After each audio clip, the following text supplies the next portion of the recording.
So ito na, natanggal ko na yung gear. Ayan, ito yung tsura niyan.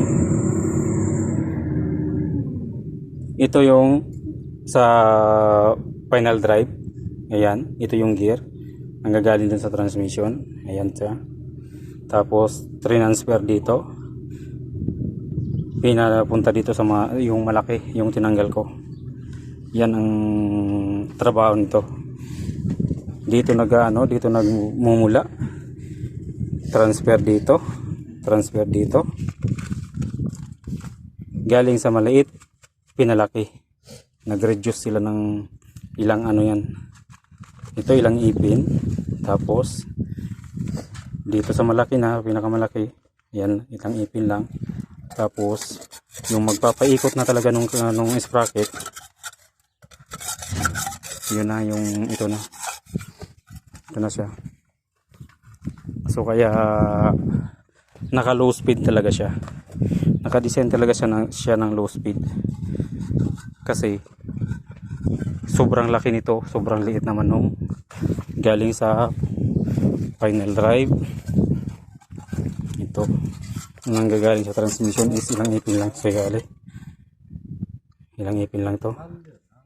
1, 2, 3, 4, 5, 6, 7, 8, 9, 10, 11, 12. Dosing ipin. Tapos nag-reduce. Pag galing sa dosing ipin, ito, ilan naman to?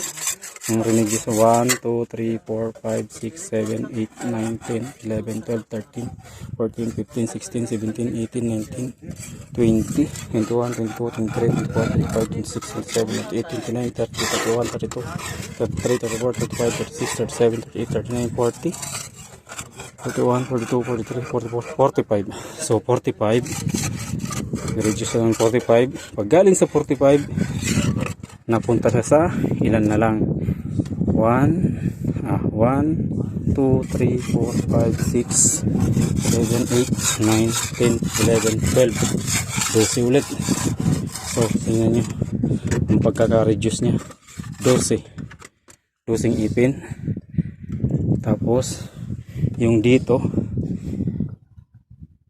ilang ipin yun? Bilangin ko kung ilang ipin.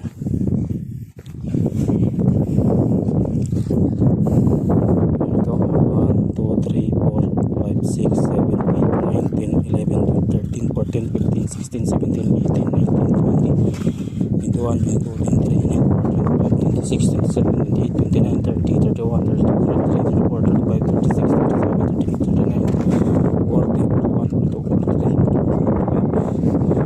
6, 47, 48, 49, 50, 55. 12 na punta sa 55 na ipin. Grabe ang reduce. Okay.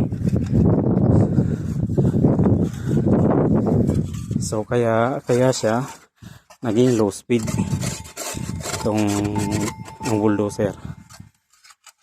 So sa laki ba naman yan? So nanggagaling dito is 12. Pinunta sa tapos biglang 12 ulit. Pupunta sa 45. Ito 35. Tapos napunta sa 55. Hanggang sa mag-ikot na yung sprocket niya na mag-ano dito sa kadena. Kaya low speed talaga. Ang laki ng reduce niya. So sige po mga lods, susunod ulit pagkabit ko nyan. Sana bukas may kabit ko na.